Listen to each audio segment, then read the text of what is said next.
ধন্যবাদ বন্ধুগুলা। আশ্বিন কার্তিক মাসে অমাবস্যা তিথি শ্রী রামচন্দ্র লঙ্কা জয় করিয়া মাতা সীতা উদ্ধার করিয়া পুষ্পরত চড়িয়া যখন অযোধ্যা আইসে, ওই সময় শ্রী রামচন্দ্র আইসার খবর পাওয়ার পরে সমস্ত অযোধ্যাবাসী গছা বাতি লাগিয়া আনন্দ উৎসবের সাথে সাথে মা সীতা আর রামচন্দ্র বরণ করি নেয়। সেই উপলক্ষে পরস্পরায় আমার রাজবংশী সমাজত অমাবস্যা তিথিত কলার গাছ গাড়িয়া বাতি জ্বালাই আর ঘরত দুয়ারত বিছনাত কলে পারত সপ্তকোনা দেওয়ারিত করে আমরা গছা লাগে দেই, সলতে দিয়া। ফলে কি হয়, আমার গৃহস্থ বাড়ির যে বা সংসারত একটা যে সুখ ব্যাপার থাকে, সুখের শান্তির ব্যাপার থাকে, সেটা কিন্তু সব সময় বজায় থাকে। তার কারণ হচ্ছে তখন থেকে কিন্তু দীপাবলি চালু, কয়েকশো বছর আগে, হয়তো আমরা সবাই জানি না কত সঠিকটা কত, তো যাই হোক তখন থেকেই শুরু হয়েছে দীপাবলি। আর আমার রাজবংশী সমাজের তখন থেকে কিন্তু আমরা কলা গাছত গছা দেই, সাথে সাথে ঢোঙল কাটি, কলার ঢোঙল। এই যে ঢোঙল আমার হয়ে গেল, দেখো এই যে ঢোঙল, দেখো আরো বাকি আছে, আরো বানান। তারপরে কলা গাছ গাড়িন, ঠগা বানান। আমার পূর্বপুরুষ যেমন করে এটা পালন করে যাচ্ছে, সেটা আমরাও চেষ্টা করবো সবসময়, মুই চেষ্টা করি সবসময় পূর্বপুরুষের যে নিয়ম নীতিগুলো পালন করার। তো আজকে যেহেতু আমার পয়সা দেওয়ার দিন, আমরা পয়সা দেবো আজকে, তো পয়সাতেই আমরা ঠগাত কলা গাছত। তো দেখো, তোমরা দেখতে থাকো।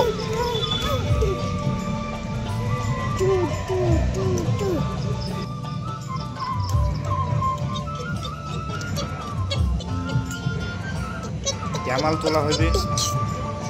তো আমার যে পূর্বপুরুষরা আগে এরকম করে দিছে, আর ঢোল দেখালো, খেলা আজে পাশের না জামালের মতো করে তুলিন, শুষিয়া খাইলে শুষিয়া এলে কলা গাছ করে করে দিয়ে দেওয়ালে দেবো।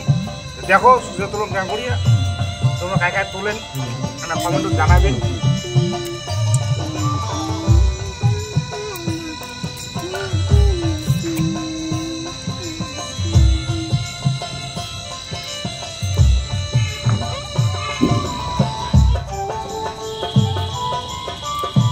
এই যে টেমাল তোলা শেষ, এলা কলা গাছ নাগে দিব, নাগে দিয়ে তারপরে ওটা আরো কাজ বাকি আছে, তারপরে দেওয়ালি দেওয়া খাবে।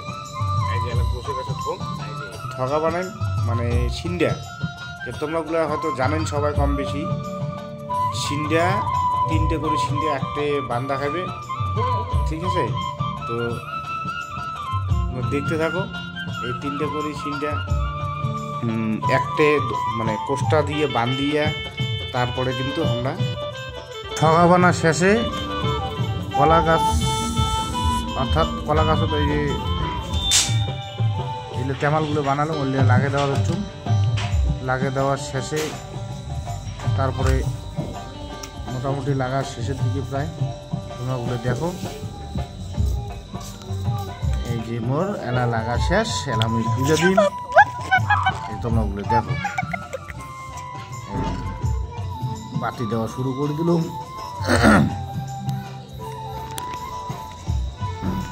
বাতি দেওয়ার শেষে ফুল জল দিন, দিয়ে ভক্তি করি। তারপরে হচ্ছে এটা থেকে যে দেওয়ারের যে তেলগুলো থাকে, সেগুলো তেল 3 বাড়ি 4 বাড়ি বেড়ে আমার গাত সত্যাই, যাতে শরীর কি হয় বা মুড়ি জ্বর মতো করে হয়, করলে যাতে না হয়, শরীর জনে চামড়া ঝকঝকা থাকে, সেই তেলটা আমরা মাখাই সবাই কম বেশি। তোমরা ওগুলো জানেন, এই নিয়ম তোমরা পালন করেন কিনা আমি জানাও না। তো আমরা কম বেশি যায় আমার রাজবংশী মানসি সবাই জানেন, ঠিক আছে? তো যাই হোক, এই মোর পুজো দেওয়া শেষ হলে পরে প্রায় শেষের দিকে মুই পুজো দেওয়া ধরছ। এই যে দেখো তোমরাগুলো, আশা করি তোমাগুলো ভালো লাগবে। তো আমরা আমরা এই নিয়ম নীতিতে পূজা তিথি করি আসি ধরছি।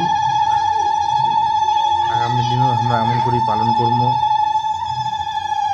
তো সবাই আমরা রাজবংশী সমাজের সবাই যেন এরকম করে পালন করি, এই আশাটা আমি কামনা করি। আর সবাই ভালো থাকবেন, সুস্থ থাকবেন, এটাও কামনা করি। কারণ সবাই ভালো থাকলে, সবাই যদি ভালো থাকে, আর সবাই ভালো থাকার কারণ হচ্ছে স্বয়ং ভগবান শ্রী রামচন্দ্র আমার ভগবান রূপে যেহেতু, তো সেই ভগবান আমাকে ভালো রাখবে। আমার নিয়ম নিষ্ঠাগুলো যদি ঠিকঠাক পালন করে চলি, অবশ্যই ভালো রাখবে। আর ভালো রাখার জন্যে আমাকে কিছু নিয়মগুলো ঠিকঠাক পালন করা হবে। তো বন্ধুগুলা, সবাইকে ধন্যবাদ। মোর পূজা দেওয়া এই যে শেষেই প্রায় অল্প ওখানে বাকি। তো সবাই ভালো থাকবেন, সুস্থ থাকবেন, সবার আজকের রাত্রিটা ভালো করে কাটুক। আর একটা বিষয় আমি তোমাগুলো কোন, তোমরাগুলো বোম ফাটাইবেন দেখে শুনি ফাটান, কেননা ছোটো বাচ্চা কাচ্চা আছে, সেই জায়গাটাও বজায় রাখিয়া যাতে কোনো পরিস্থিতি উল্টাপাল্টা না হয়, কেননা সব করে যাওয়ার জন্য অন্য দুর্ঘটনার পরিস্থিতি না তৈরি হয়। তো যাই হোক, সবাই ভালো থাকবেন, সুস্থ থাকবেন। মোর পূজা দেওয়া শেষ, মুই এই যে সিন্ডে ঠকা দিলাম দেওয়ার হচ্ছে দেওয়ারই। তো ঠিক আছে, সবাই ভালো থাকো, সুস্থ থাকো।